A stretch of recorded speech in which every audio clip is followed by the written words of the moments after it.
Yo, come inside of me. This is Tony. I just checked my Insta feed and this girl made a comment on my video and she was all, I don't understand why girls always sound so stupid. Or something like, or they think it's cute to sound stupid.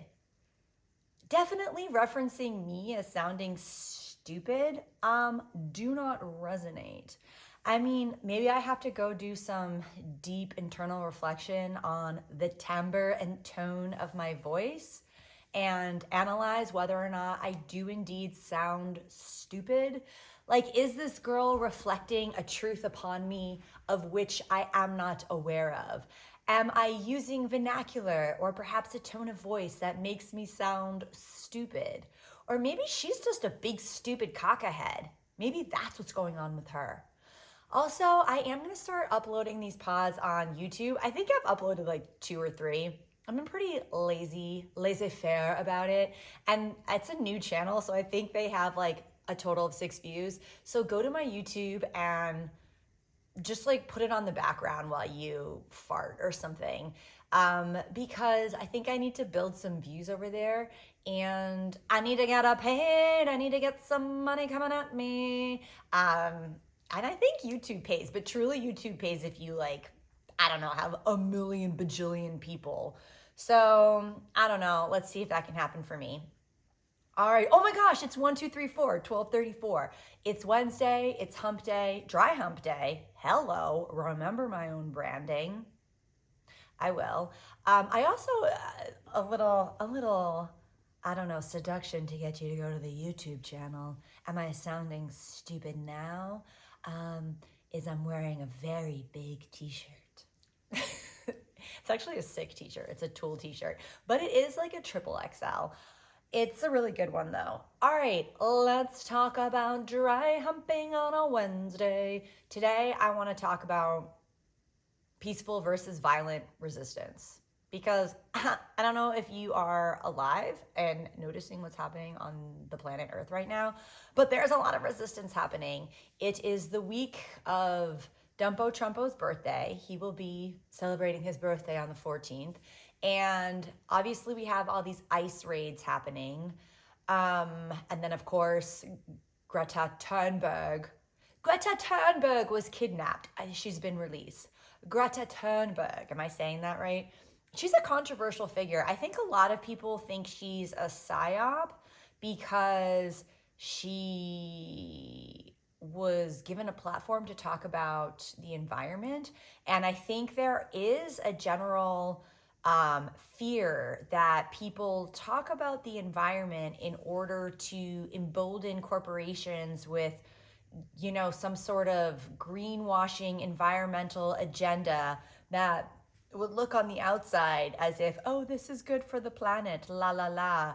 We're going to do these quote restrictions, or we're going to do these fees around carbon, etc., to protect the environment, when really it's just like another modus operandi of corporate control. So I think when people fear Greta Thunberg, well, they're either just like people who hate girls and women and like who genuinely don't believe in climate change, the changing of the climate. So there are those. I'm not able to like fully unpack why those people should maybe perhaps embrace Greta Thunberg. But I do think that if you're concerned about how corporations are dealing with climate change and there being this like clandestine operative, right, where they're using climate change as a means of social control. I do not think Greta Thunberg is a part of that agenda. If that is an agenda, which of course anything is a possibility, I do think that Greta has really genuine concerns about the safety of the planet, of which she just demonstrated when she was on her sailboat to try to bring aid to Gaza. And I don't know if you've ever watched a documentary on Greta Thunberg, because I have. And I don't know if that is a Swedish accent, but if you're from Sweden and you are offended, namaste. The light in me sees the light in you. I'm terrible at accents. So Goddess bless me and you. Greta Thunberg. I mean, what? I think that is this. I think that's actually a sick Swedish accent. And you're going to have to tell me different. But what am I trying to say about this girl? Oh, yeah. She sailed to the United States from Sweden because she didn't want to take a plane. I mean, that's a commitment, because she wanted to go to New York and like show up at some events. And so she was like, I'll just get in a sailboat. And it took a while, mind you. Like, it wasn't easy. And she was sick AF the whole time, because they did film it as part of this documentary. So it wasn't like she was just like feeling good. She was incredibly ill because of all the whips and waves and I mean, she must have a lot of earth in her chart, because I also get very seasick. I would actually like to look at Greta Thunberg's chart. We should do that. If anyone can remember, please send me Greta Thunberg's chart. Long story long, I went off on a Greta Thunberg tangent. However, I did think she used her white privilege in a very iconic way, right? Because she was like, okay, listen, if I get kidnapped by Israel, which she did, the Swedish government is going to rescue me, because the whites in Sweden, you know, I just think when you're in a ethno state of Sweden, you're going to be able to get your white sister back. That's just white supremacy at its finest. And she understood that, and she knew that. And she was returned to Sweden because of whiteness. And I think that using your whiteness in this way to bring, you know, also what a visual, you know, she was standing with her morals in the sense that I need to sail to Gaza because I can't sail to the United States and then take a plane to Gaza. No, I'm going to sail to Gaza because that is part of my moral compass. Oh, whoa. What a pun I just made. But it was also a very like interesting visual, you know, opportunity for us to all get involved in. Like, oh, you're watching them, they're on the boat, people are coming after them. Like, they created a very interesting narrative around them getting to Gaza. And then, of course, the Israeli government kidnapping them was like, whoa, it was giving like, I don't know, like Indiana Jones vibes, you know? And I think that was a very strategic choice on their part. They were putting their lives at risk. I mean, I don't even know if all of the people on the boat have been released that aren't white. I don't think they have. I don't know if it's just been Greta. So let's keep our eyes on the prize with releasing all of those people who are risking their lives for a message. So this is what I wanted to talk about: resistance, nonviolent versus violent resistance, right? There's a pretty amazing quote that I love, and it goes, fighting for peace is like fucking for virginity. So clever. Also, I want to unpack it, because even though there is this part of me that fundamentally agrees with this, there's also a part of me that's like, we need to, how do we hold sacred rage equally with radical compassion and empathy? Because these two things are coexisting at the same time. And I think what Greta did, and her friends, okay, I'm giving her all the credit because she's the famous one that I know. Again, whitey privilege, oh whitey privilege, she's a pretty blonde girl, and I'm gonna know her name because she goes to the UN and she tells everybody, shut the fuck up and listen to me, yeah. So I think that I know Greta better, so I'm not just like giving her all the accolades. There were like a bunch of them on the boat, but Greta and her friends, they were being nonviolent and they were creating a spectacle. And I think the understanding of spectacle was very well played, because this is what you have to understand about spectacle: group psychology, groupthink. When we witness spectacle, there is a spell. Whoa. I just kind of noticed that. But there is a spell that is cast upon us when we witness a spectacle. So I'm going to just bring up 9/11 real quick. I personally never believed in the official narrative of 9/11, because I did not witness it. You must understand, I never saw it happen live, okay? So that was very important to my psychological understanding of 9/11. I had been living in New York at the time, but I was in Australia during 9/11. So 9/11 happened for me on 9/12 because there's an 18-hour time difference, and I was asleep while it happened.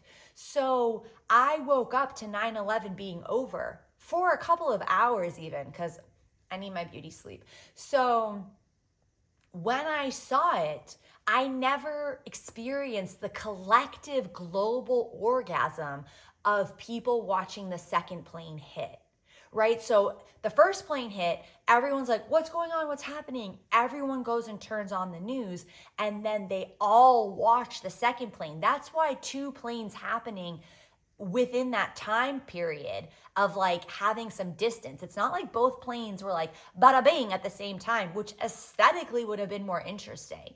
Okay, if you were to just plan the aesthetics of 9/11, it'd be like two planes same time, waka-doom. No, they didn't do that. They planned the second plane coming later in order for everyone to be watching, and then that collective gasp that happened, that global gasp, was very profound to witness. And so therefore, all of those people, those billions of people who experienced that, inhale at the same time. Imagine a collective inhale like that.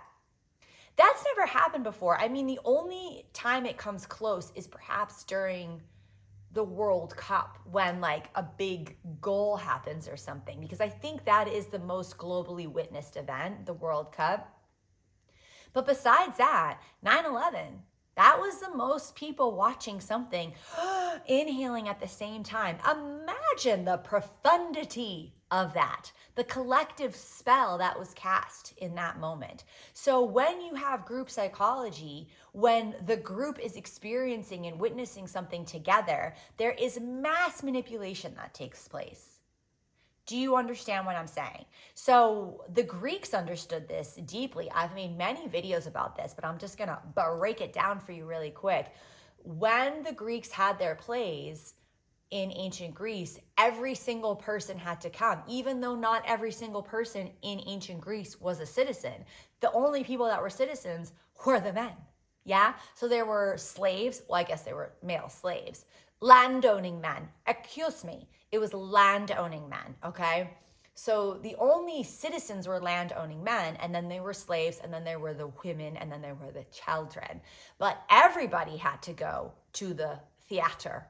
Every single person had to go to the theater. The men, the women, the slaves, the children, they all went to the theater.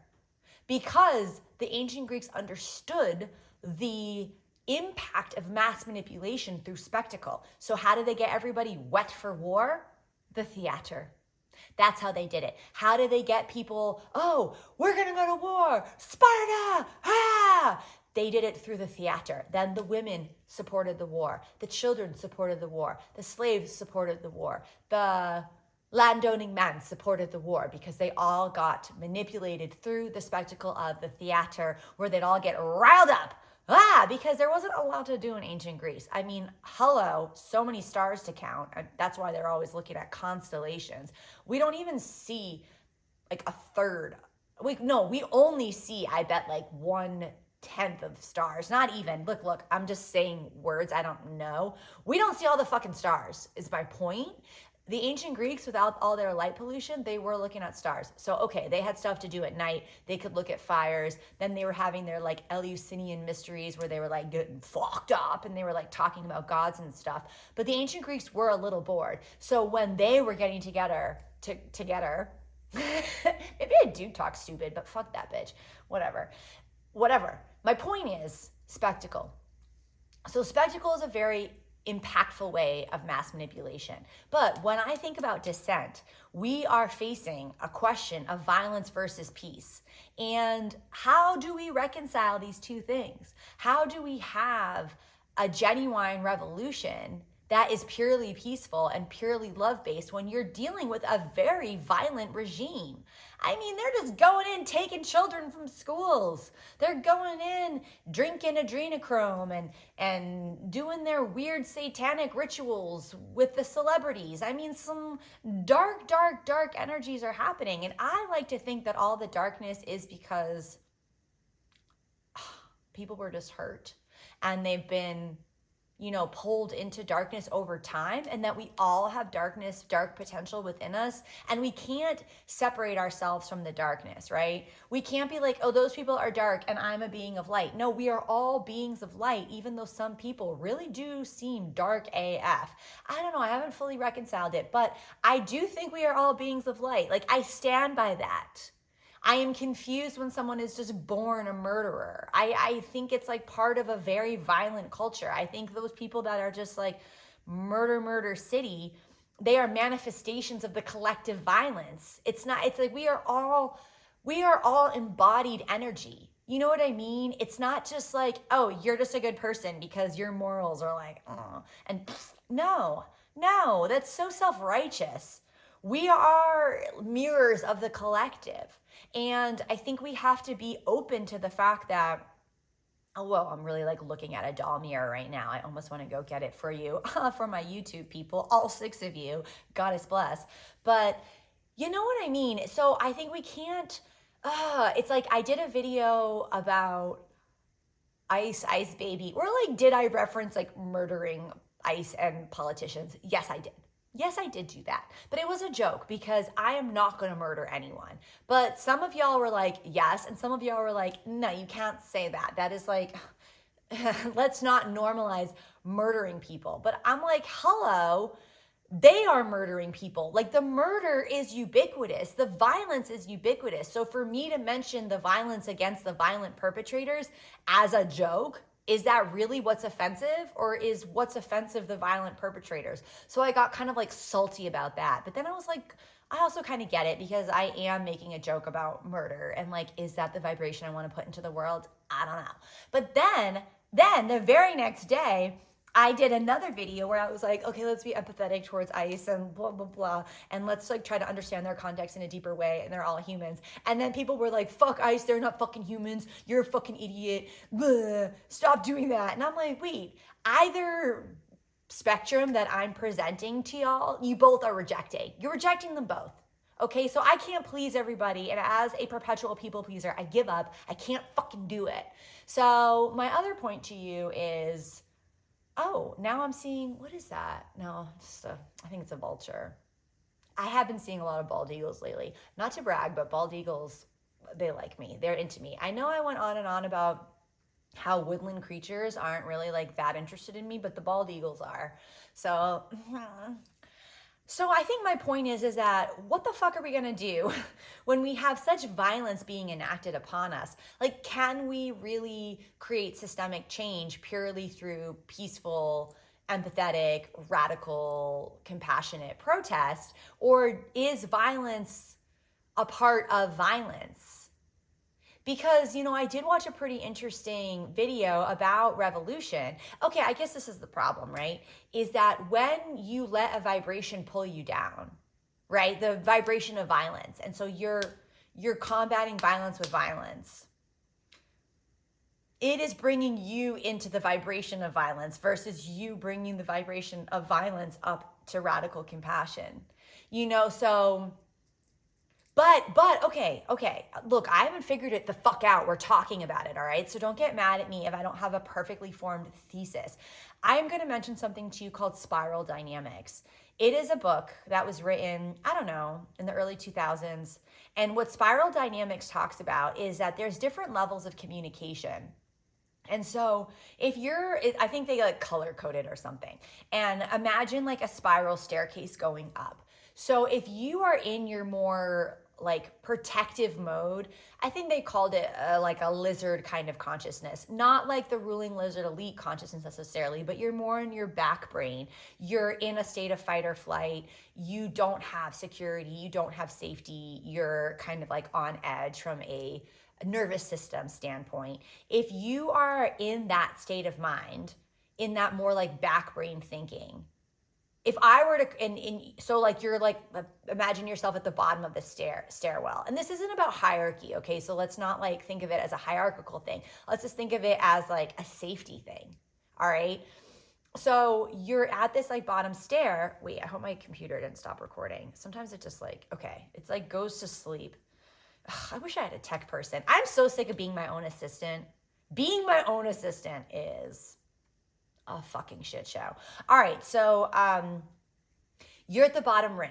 If someone is like higher up in the stairwell than you, they have more safety, they have more access to healing, whatever has developed their level of consciousness and communication, okay? I don't want to imply that this is hierarchy. I have to keep saying, I mean, I do really think having access to like healing, conscious, emotional development, communication is part of like having the safety and space to do that. But like I do think like Nelson Mandela, like he was in prison and he, elevated his consciousness and his emotional communication in a pretty profound way. So, but he probably had great parents. I don't know Nelson Mandela's parents, okay?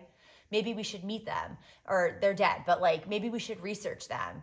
Why was he so able to like transcend his experience in prison? Probably he had some dope ass parents or he had a deep spiritual practice. I don't fucking know. I'm not a scholar of Nelson Mandela, even though I'm mentioning him as a reference point. My ultimate point is that if you're on a different vibrational consciousness of emotional communication and you're trying to talk to someone who isn't there, they're not going to fucking hear you. They're not going to fully embrace what you're saying. And so the idea of spiral dynamics is that you have to communicate to people where they're at in order to help bring them up into the higher level of consciousness. Not that you can bring anyone up into a higher level of consciousness, but they will not hear your communication strategy if you're like talking to them from the stairwell above. And what I think about when I think of this theory, and I'm not saying this theory is true, I'm just presenting it to you as a thought experiment, all right? But I do think about when you talk to a child. I think anytime we're having these like thought experiments or these philosophical or meta conversations, we have to humanize them and bring them into our own lives. So I'm a parent, I'm a mom, I raised a child. So when my daughter was 3, I couldn't talk to her with the full capacity of my vocabulary and my emotional intelligence, right? I couldn't be like, well, darling, like the reason why you're having a tantrum right now is you're in a full existential crisis of self because you're finally understanding that I am not an extension of you, and this separation from your body to my body is creating an internal chaos where you don't know where you end and I begin, and that is very unsettling. No, I can't communicate to her like that because she's not going to fucking understand. I have to instead get to where she is within her vibration and communicate to the best of my ability within her vibration. So, oh wow, I see you're frustrated and that is causing some big emotions and it must feel really overwhelming in your body, like you have to communicate to children in a way that is going to, you don't have to talk down to kids. I don't believe in talking down to kids. I've had some complex motherfucking conversations with a 3-year-old. However, I am going through the process of understanding where she is in order to communicate to her effectively. So when we have violence, right, enacted against us. All right, I've dated a lot of angry men. Let's do another personal example. I attract an angry ass man because I attract men with emotions, and most men express their emotions through the lens of anger, right? They may feel embarrassed, they may feel tired, they may feel insecure, they may feel hungry, they may feel lost, they may feel depressed. Like the kaleidoscope of their feelings isn't always anger, but the way that they're expressing their emotional self is usually through the facade of anger because that's what they're socialized to do, right? So a lot of times women are more socialized to be quote unquote sad, and then they're like crying and they're like, oh, what's wrong? And they're like, I'm sad. Are you sad, or are you filled with a volcanic rage that you have not let yourself touch? Because I personally believe that sad is mad and mad is sad. So if you're sad, you're really mad. And if you're mad, you're really sad. And they're actually the same feeling. And that is like a big part of the gender, quote unquote, divide. But what I'm telling you is that when a man is like very angry, okay, usually he loves to direct his anger at me. I mean, I don't know, but this is a pattern. This is a pattern with me. I've gotten a lot better at like working with this. But I have a Oh, I know why. Because I had an older brother who had tons of issues with rage. And so he was always directing his anger at me. But he was actually not angry. He was frustrated because he was neurodivergent. And when you were neurodivergent in the early 80s, it was not like cool or something you would admit. In fact, it was incredibly shameful and something you would hide.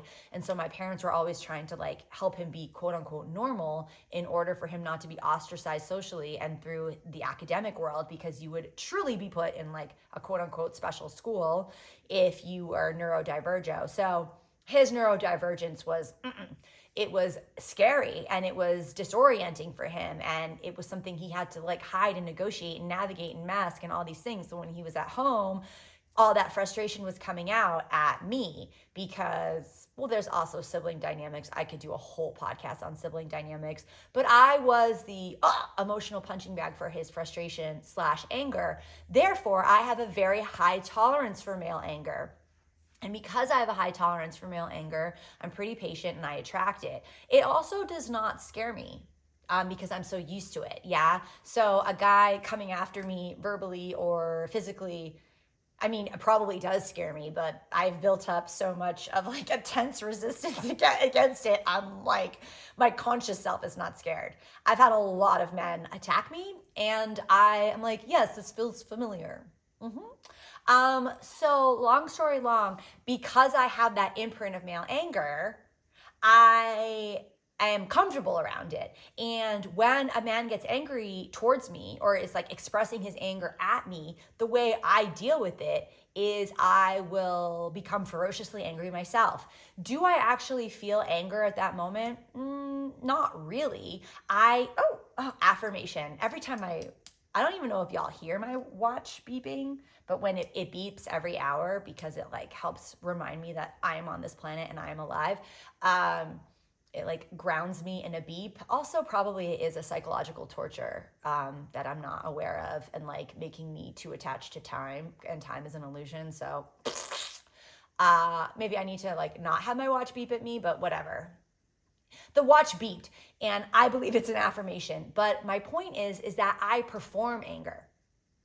I perform anger in order to get this guy to fucking freeze. Okay, so what happens is the anger gets like, bleh, it gets put onto me, and then I perform anger right back. I mirror anger back, and then they get alarmed and they get nervous and scared, and they're like, "Oh, this this bitch is angry." I will throw a rock at your head. I have no scruples when I'm angry. I guess I do have like a deep well of rage within me as well. But I'm telling you, I'm not always feeling the anger when I'm performing anger. I am protecting myself in a certain sense, but I'm also just like showing anger. I'm mirroring anger. And usually what happens is the guy fucking stops being angry. And then his objective is to get me to stop being angry. And then I will just continue to be angry until the spirit moves me to stop. Sometimes that can last quite some time. And then he's not angry anymore. In fact, he's trying his best to be peaceful in order for me to not be angry. So if I were to just be a sponge for his anger and just receive it and just like get like, bleh, like even if he's, most of these, I have been attacked by a guy before. A guy has punched me. No, not a guy has punched me. He's kicked me. And another guy did bite my cheek. But I'm not in an abusive relationship currently, so you don't have to worry about me. And nor was I. God, it's so hard. What is abuse? Because I think that I have been in emotionally abusive relationships 100%. But I was okay, and I am okay, so don't worry about me. But I think my point is that I don't know if I just like was completely passive, if I would truly pacify these guys in the same way. You know, like me performing anger and showing anger did stop them in their tracks. You know, so this is where my confusion lies about the violent versus nonviolent resistance. Is like, is there a place for both? Do we need both? Is like the acute, like, I think it's like acute versus long term, right? So if this is how I've transformed a man, because I have transformed a fucking man, okay? Like, I'm telling you, I've had some major fucking impact to the men in my life. And I know this. I am 100% clear of the impact I've had with men, especially around their anger, because after I'm not angry anymore, what do? We deconstruct. We talk about their childhood. We talk about their anger. We go through it. We have empathetic conversations. I show them empathy. I show them compassion. We deprogram their anger. We get deep with it. Like, I don't just get angry and then be like, bye, fuck you. I actually work with them to understand the impulse of their anger. And every man I've ever been with has gotten less angry through the process of being with me because I have shown them radical compassion. I have showed them deep empathy. I have worked with them, like genuinely worked with them. Like, I am practicing the healing arts in all my relationships. Not to brag or plug myself yet again. You should book a one-on-one session with me. I do have many capacities to help others, either through my somatic practice and my coaching practice. But my point to you is that I don't just I don't just meet violence and then be like, peace, and now I'm a violent person. I do show radical empathy and compassion with all the people that have shown me violence. But I had to stop the violence with violence. And I don't know. I genuinely don't know the answer. I think this is like these are questions we're asking ourselves as a global society. But I think we have to look at our own lives, you know? And I think that, you know, the more the man that you're with matures, the more you don't have to show them that violent side of you, because you've already done the work to be like, I see what you're doing here, and we're actually going to redirect your anger towards something else. And then they have the consciousness to be like, yes, I am projecting my anger onto you. I will not do that anymore, because you've already like gone through the spiral dynamics. I go back to that. You've already lifted them up, or they've lifted themselves up through witnessing you through the spiral of conversation and emotional intelligence. And then they are able to self-regulate. You know, all of this violence is an inability to self-regulate, or it's like getting off on the violence. It's like coming from violence, emotional coming from violence. And it's like when you're in that lizard brain, you are going to come from violence, because that's what lizards do. I mean, I don't even know if a lizard comes, but you get what I'm saying. It's like when we're in that back brain, violence feels really good. Like, I understand the adrenaline of violence can feel like exciting, but it doesn't feel as good as the like deep serotonin that one gets from like intimacy and genuine compassion and empathy. It's almost like a battle of serotonin versus adrenaline. And that is what we're facing, you know? And it's not like adrenaline doesn't feel good. We've all, people are genuine adrenaline fucking junkies. You know, like they will throw themselves out of planes. Mostly the whites are going to do stuff like that. But I do think we have a relationship to adrenaline that is primal. It is primal, but we also have a primal relationship to serotonin. How long have I been talking? Oh, I remember I did get on this podcast at 12:34. So I guess it's been like a half an hour. Did we solve a problem? We opened a Pandora's box. We opened the Pandora's box of my wagine. Did we solve it? I can't, I'm just one fucking person. I'm not going to solve the world's problems, but I do think this is what we need to be talking about. Maybe I'll solve the problem on Friday. I don't know. But I think that I don't know, y'all. I struggle. I think let's all like look at spiral dynamics. Let's look at communication. Let's think about violence. Let's think about peace. Let's think about compassion. Ultimately, we want to get to a place in our human evolution where we are more turned on by serotonin than we are by adrenaline.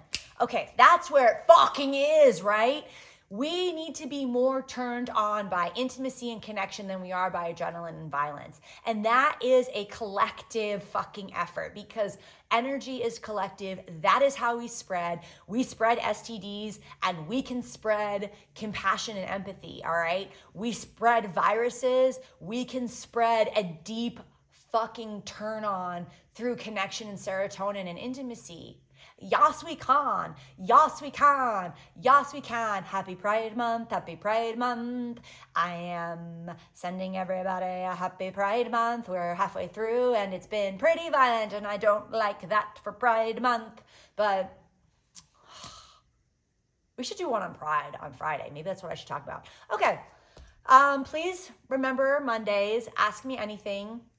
So send me your questions, comeinsideofmepodcast@gmail.com. Please go to my YouTube and look at the YouTube. I don't even care if you watch it. I do make a lot of facial expressions, so maybe it's worth it to watch it on YouTube every once in a while. But I'm trying to make some money here. Please support my Patreon. It's on my website. It's on both my websites, tonynaj.com and comeinsideofme.com. Go to my websites or email me or DM me or send a pigeon carrier or just like come to my house while I'm sleeping and like wake me up, get in bed and give me some money. I don't fucking know anymore, okay? I'm just like, just doing the best I can in this capitalist hellscape. I'm just trying to value myself. All right, I'm not trying to be a greedy bitch. I'm just trying to value myself because I have major money trauma. Deep money trauma. And also, yes, white privilege. Do not deny it. And yes, give more money to Gaza than me. Always. Always give more money to Gaza than me. But like also, I do give. Oh, God. So much shame and guilt of the white fucking Western privilege. Can't reconcile it. Maybe we'll talk about that next Wednesday as well. I think I've already talked about it, but can't stop talking about it. Anyway, I love you dearly.